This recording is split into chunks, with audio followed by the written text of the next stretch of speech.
Et nous voilà pour la deuxième vidéo achat de la fournée, puisque au final j'aurais mis presque un mois à tourner toutes ces vidéos. Donc là je reviens de mon libraire, donc je vais vous présenter ce que j'ai acheté pour le mois de février, début mars, puisqu'on est, le 4 mars, le jour où je tourne cette vidéo. Bon, j'ai pris le deuxième tome du Mandalorian. J'ai pas spécialement apprécié le premier, mais ma fille, elle, a adoré. Donc je le lirai et après je lui donnerai.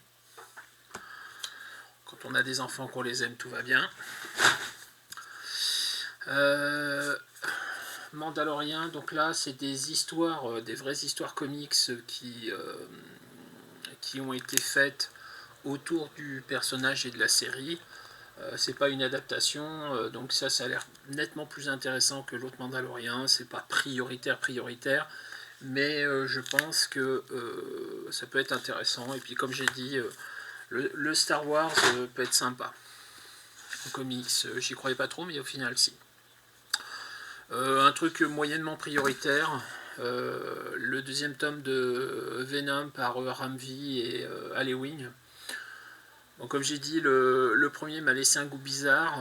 Je suis assez curieux de savoir ce qu'il y a dans celui-là, mais c'est pas urgent vis-à-vis de tout ce que j'ai à côté. Je remets dans le sac en même temps. Venom Lethal Protector. Alors du Venom par David Michelini, le créateur du personnage. Moi, j'ai hâte de lire ça. Graphiquement, c'est pas mal. C'est pas ultime non plus, mais ça passe. Donc, on va voir ce que ça donne. Et puis, apparemment, il y a même, ça a bien marché, parce je crois qu'il y a une deuxième série qui est en cours de publication aux States. Et on verra bien si ça marche et si Panini sort le deuxième tome. Je pense que oui. Nouveau tome des Trésors de Marvel. Donc 1967. Moi j'aime bien cette petite collection trimestrielle avec le meilleur d'une année de Marvel. Alors tout est relatif. On a du 4 Fantastique, on a du Amazing Spider-Man, on a du Doctor Strange, on a du Daredevil, on a du X-Men et on a du Silver Surfer dans Not Brand Egg. Voilà. Et puis l'année suivante, ce sera l'année 1980. Ouais, écoutez, on verra. Hein. Moi, je sais que j'ai bien aimé relire ça. C'est pas un prix excessif non plus pour une belle petite collection d'histoires sur une année donnée de l'histoire Marvel. Ensuite, on passe à cette pile-là. Je garde ça pour la fin parce que là, il y a du très très bon. Jessica Jones alias. Alors, ça contient la série The Pulse, plus des histoires complémentaires diverses et variées autour du personnage de Jessica Jones. Moi, j'ai adoré la série Alias. Vraiment. J'avais acheté les 100% Marvel à l'époque. Alors, je parle de ça au début des années 2000. Ça commence à dater. Mais c'est un truc que je prends beaucoup de plaisir à relire régulièrement parce que c'est vraiment bien foutu. Ça, c'était la deuxième série qui, à ma connaissance, n'a jamais été éditée en français.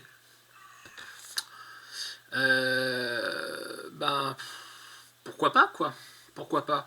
Je veux dire, si ça m'a plu, c'est aussi du Bendis, il y a du Bagley, il y a du Gaydos, il y a du Lark. Ça peut être sympa, je pense. Je pense que ça peut être sympa. Il faut voir ce qu'il y a dedans, mais je pense que je ferai ça un truc que je vais dire quand même assez rapidement. Parce que là, on est sur du très bon, je pense. Je dis ça alors je ne l'ai pas lu. En tout cas, des très bons artistes, en tout cas.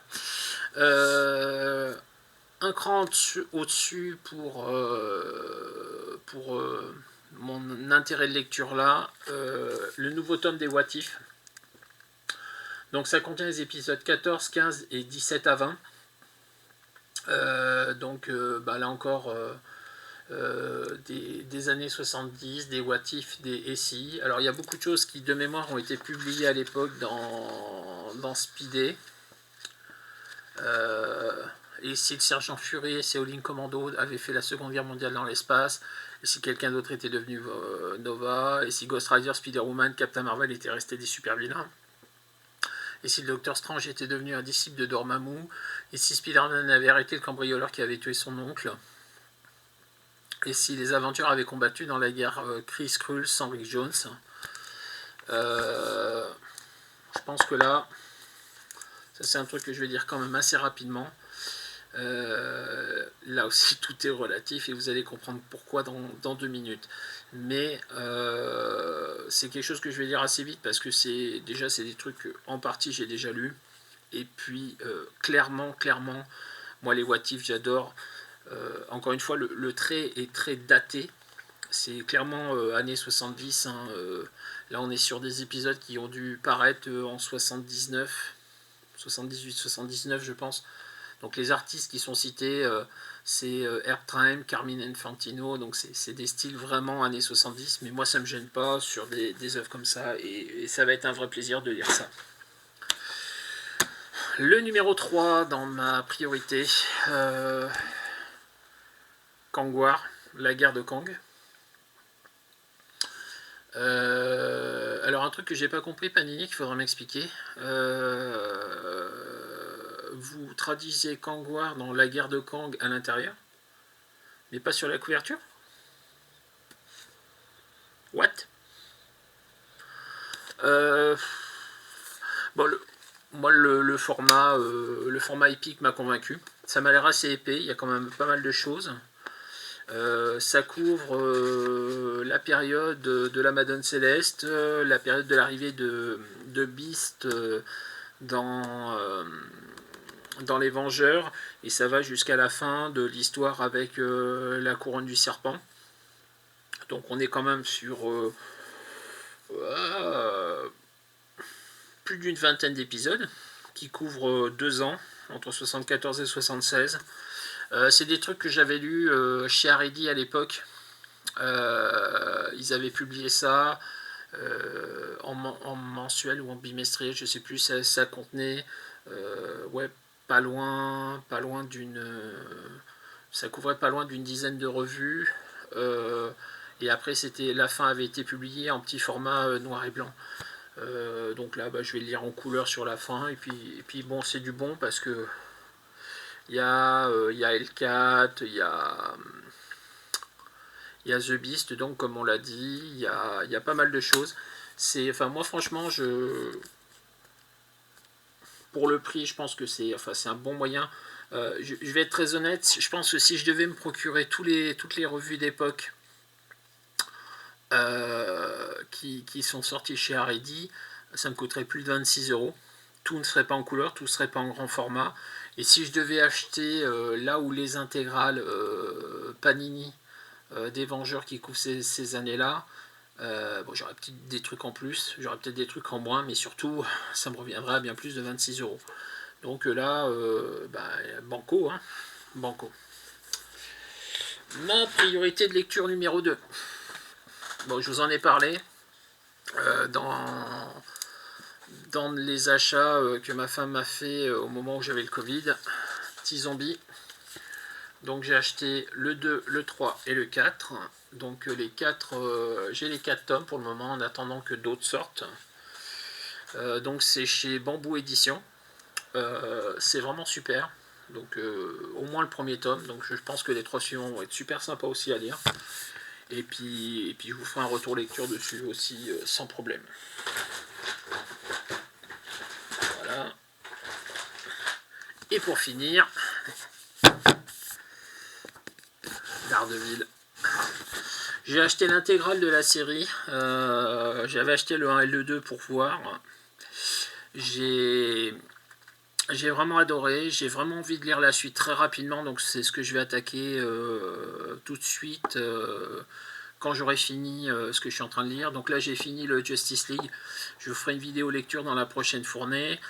Et j'ai commencé Y le dernier homme en Urban Nomade, mais je pense que je vais arrêter ou je vais finir assez rapidement le Y pour passer à ce Daredevil là, parce que j'ai vraiment envie de lire la suite de ce que j'avais lu dans les 2 premiers tomes. Et puis j'ai envie vraiment de lire Devil's Reign, parce que ça part vraiment très très bien, quoi. Voilà, donc bah, c'est mon retour achat de février-mars. Je pense que ça met un terme à la fournée en cours, donc je vais poster tout ça d'un coup.